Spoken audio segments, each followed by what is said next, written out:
చాలా సంతోషంగా ఉంది. ఎందుకంటే 1 year పాటు మొత్తం హోల్ టీమ్ ఎంతో కష్టపడి ఈ సినిమా కోసం పనిచేసాం. దానికి ఇంత మంచి రిజల్ట్ ఇచ్చి ఇంత పెద్ద హిట్ చేసిన ప్రేక్షకులకి ముందుగా నా ధన్యవాదాలు తెలుపుతున్నాను. ఇక ఈ సినిమా విషయంలో నాతో పాటు పనిచేసిన ప్రతి technician, writers, DOP, music director Thaman, అలాగే art director Prakash, fight master Vijay, editor Varma, నా డైరెక్షన్ డిపార్ట్మెంట్ మా రామారావు గారు, అలాగే సూర్య, సురేష్, సుభాష్ అండ్ హర్ష, వరుణ్ అందరూ ఎంతో కష్టపడి సినిమా కోసం సంవత్సరం పాటు నాతో పాటు కష్టపడి ఇష్టపడి పనిచేశారు. ఈ సినిమాని ఎలాగైనా బ్లాక్ బస్టర్ చేయాలని సంకల్పంతో అందరూ పనిచేశారు. దానివల్లే ఈ సినిమాకి ఇంత మంచి రిజల్ట్ వచ్చిందని నేను నమ్ముతున్నాను. బండ్ల గణేష్, తన గురించి చెప్పాలి, ప్రత్యేకంగా చెప్పాలి. గణేష్ నా దగ్గరికి వచ్చి చాలా సందర్భాల్లో చెప్పాను. వచ్చినప్పుడు ఒక మాట అన్నాడు, అన్నయ్య మనం బ్లాక్ బస్టర్ తీయాలి అని అన్నాడు. రోజు బ్లాక్ బస్టర్ అంటూనే ఉన్నాడు. నాకు అనుక్షణం నా మీద నాకంటే తనకి ఎక్కువ నమ్మకం అనిపించేది. ఎందుకంటే మనం సినిమా బ్లాక్ బస్టర్ 100% అయిపోతుందని, నీకు ఏం కావాలి, ఏం కావాలి, ఎలా కావాలి, ఏం చేద్దాం, అది ఎప్పుడు బడ్జెట్ గురించి నాతో డిస్కస్ చేయలేదు. ఏ రోజు అసలు నేను జనరల్గా అడుగుతుంటాను అదేంటిదంటే వదిలే అన్నయ్య అనేవాడు. అంటే అంత నమ్మకంతో ఈ సినిమా కోసం ఖర్చు పెట్టాడు. నేను ఎక్కువ టెన్షన్ పడుతుండేవాడిని, ఇదంతా మనం రీచ్ అవ్వాలి, అందరూ హ్యాపీగా ఉండాలని దాని గురించి నేను టెన్షన్ పడేవాడిని. నాకు మ్యాక్సిమం సపోర్ట్ ఇచ్చాడు, అన్ని విధాలుగా నాకు మ్యాక్సిమం సపోర్ట్ ఇచ్చాడు. Thank you Ganesh. నాకు గణేష్తో మళ్ళీ సినిమా చేయాలని కోరిక ఉంది, తప్పకుండా చేస్తాను కూడా. ఇక తారక్ గురించి చెప్పాలంటే నిజంగా తను కూడా 1 year పాటు నాతో పాటు చాలా కష్టపడ్డాడు, చాలా నమ్మకంతో ట్రావెల్ చేశాడు. ఎంత అంటే నన్ను గుడ్డిగా నమ్మాడు, నేనేం చెప్తే అది చేశాడు. Thank you Tarak.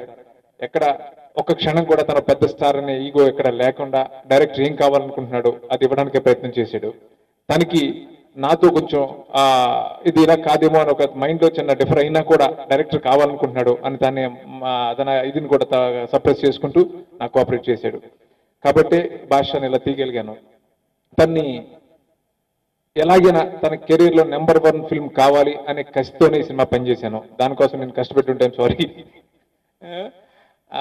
నిజంగా నేను తారక్ విషయంలో ఎక్కడా కాదు కానీ హ్యాట్స్ ఆఫ్ అని అనిపించింది స్విట్జర్లాండ్లో. అది నా డెసిషన్, స్విట్జర్లాండ్లో సాంగ్ చేయాలనేది. నేను చాలా గిల్టీగా ఫీల్ అవుతాను ఇప్పటికి కూడా. ఎందుకంటే ఫిబ్రవరిలో స్విట్జర్లాండ్లో సాంగ్ చేయడం అనేది కరెక్ట్ కాదు. బట్ అక్కడ టెంపరేచర్ కరెక్ట్గా మనకు రిపోర్ట్ చేయలేదు, మేము వెళ్ళిపోయాం అక్కడికి. -10, 11, 12 అలా ఉండేది. అంటే నేను చలి చాలా ఇష్టం, తట్టుకుంటాను. బట్ నేనే బయటకు వచ్చి ఒక క్షణం ఉండలేకపోయేవాడిని, కారులో పారిపోయేవాడిని. అంత భయంకరమైన చలిలో ఆ బంతిపూల జానకి అనే ఫోక్ సాంగ్ అని తను అంత కష్టపడి చేశాడు. నిజంగా గ్రేట్ అది. అలాగే కాజల్ అంటే చాలా డెడికేటెడ్గా, ఏదో అంటే ఎంత డెడికేట్గా అమ్మాయి పనిచేసిందంటే ఏదో ఫస్ట్ టైం వస్తారు కదా, అంత డెడికేటెడ్గా ఈ క్యారెక్టర్ కోసం పనిచేసింది. కాబట్టి ఆ బంతి జానకి అనే క్యారెక్టర్ అంతా రేంజ్లో వర్కౌట్ అవ్వడం జరిగింది. Thank you. అలాగే నేను ఎవరన్నా మర్చిపోయి ఉంటే నాకు పనిచేసిన ప్రతి టెక్నీషియన్కి ఇంకొకసారి చెప్తాను, థ్యాంక్ యూ వెరీ మచ్.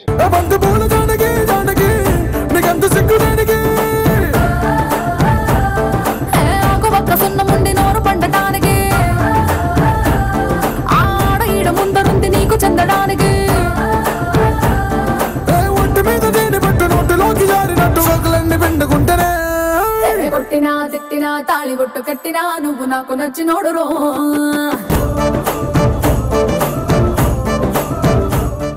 మొదటి నుంచి కూడా బాద్షా మీద ఒక పాజిటివ్ రిపోర్ట్ని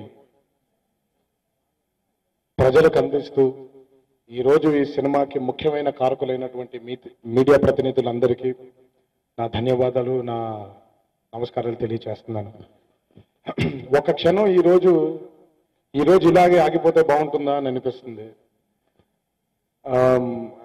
ఎందుకంటే కొన్ని ఆనందాల్ని వ్యక్తపరచలేము. బహుశా ఈరోజు నేను అదే పొజిషన్లో ఉన్నానేమో.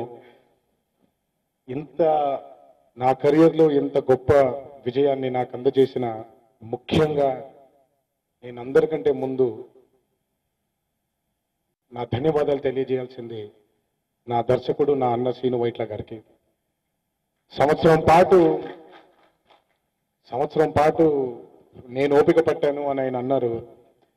ఆయన కష్టాన్ని చూసి ఓపిక పట్టాను, అంతేగాని ఇదేదో నాకు సూపర్ హిట్ సినిమాని అందచేయబోతున్నారు ఆయన, లేదా ఈ సినిమా హిట్ అవ్వకపోతే ఇండస్ట్రీలో మనుగడ ఉండదేమో, ఇలాంటి ఆలోచనలు ఎప్పుడు ఉండవు, నాకు ఎప్పుడు రావండి. ఎందుకంటే నన్ను కన్న నా తల్లిదండ్రుల ఆశీర్వాదం ఉంది, నేను నమ్ముకున్న నా దైవం మా తాతగారి ఆశీర్వాదం ఎప్పుడు ఉంటూనే ఉంటుంది. కానీ మొదటి నుంచి కూడా పోయిన సంవత్సరం ఏప్రిల్ నుంచి మొదలైంది మా ట్రావెల్. మార్చి ఏప్రిల్లో దమ్ము అయిపోయిన తర్వాత దాదాపు 4 నెలలు షూటింగ్ లేకుండా కూర్చోవడం జరిగింది. ఈ 4 నెలల్లో నాకు ఒక 6 కథలు చెప్పారండి శ్రీను వైట్ల గారు. 6 కథలు కూడా నేను మొట్టమొదటి కథ వినగానే బాగా అద్దరిపోయింది, బ్రహ్మాండం, ఇదే చేసేస్తున్నాం అని అన్నాను. మళ్ళీ కొన్ని రోజుల తర్వాత 2వ కథ చెప్పారు, అబ్బో బ్రహ్మాండం, ఇది చేసేస్తున్నాం అన్నాను. మళ్ళీ తర్వాత ఇంకో పాయింట్ ఏదో చెప్పారు, అబ్బో బ్రహ్మాండం, ఇది చేసేస్తున్నాం అన్నాను. 4వది 5వది అబ్బో ఫెంటాస్టిక్, అద్దరిపోయింది, ఇదే చేసేస్తున్నాం అన్నాను. కానీ తెమలొచ్చట్లేదు.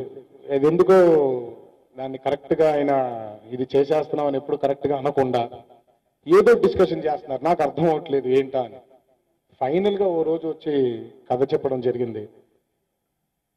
చాలా ఎక్సైట్ అయిపోయాను. ఫెంటాస్టిక్ అన్న, ఈ కథైనా చేస్తున్నావా అని అన్నాను. లేదు, ఇదే చేస్తున్నావు అని అన్నారు. తర్వాత నాకు సినిమా చేస్తుంటే అర్థమైంది, 5 కథల్లో 6 కథల్లో నచ్చిన ప్రతి ఎలిమెంట్ ని తీసుకొని ఒక కథగా అల్లి ఈ బాద్షా కథ అయింది ఈరోజు. Hats off to your decision sir.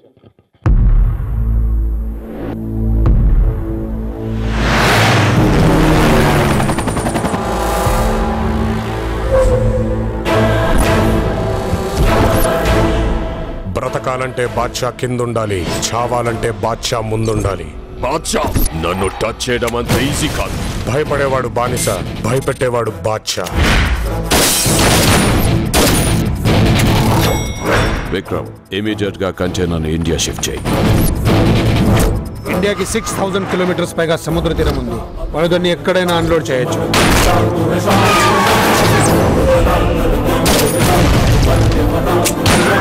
ఇచ్చిన మాట, చెప్పిన డేటు, వేసిన అడుగు వెనక్కి తీసుకోవడం బాద్షాకి తెలీదు. శత్రువుని కొట్టాలంటే కసుంటే సరిపోదు, కంటెంట్ ఉండాలి. బాద్షాని టచ్ చేస్తే సౌండ్ సాలిడ్గా ఉంటుంది.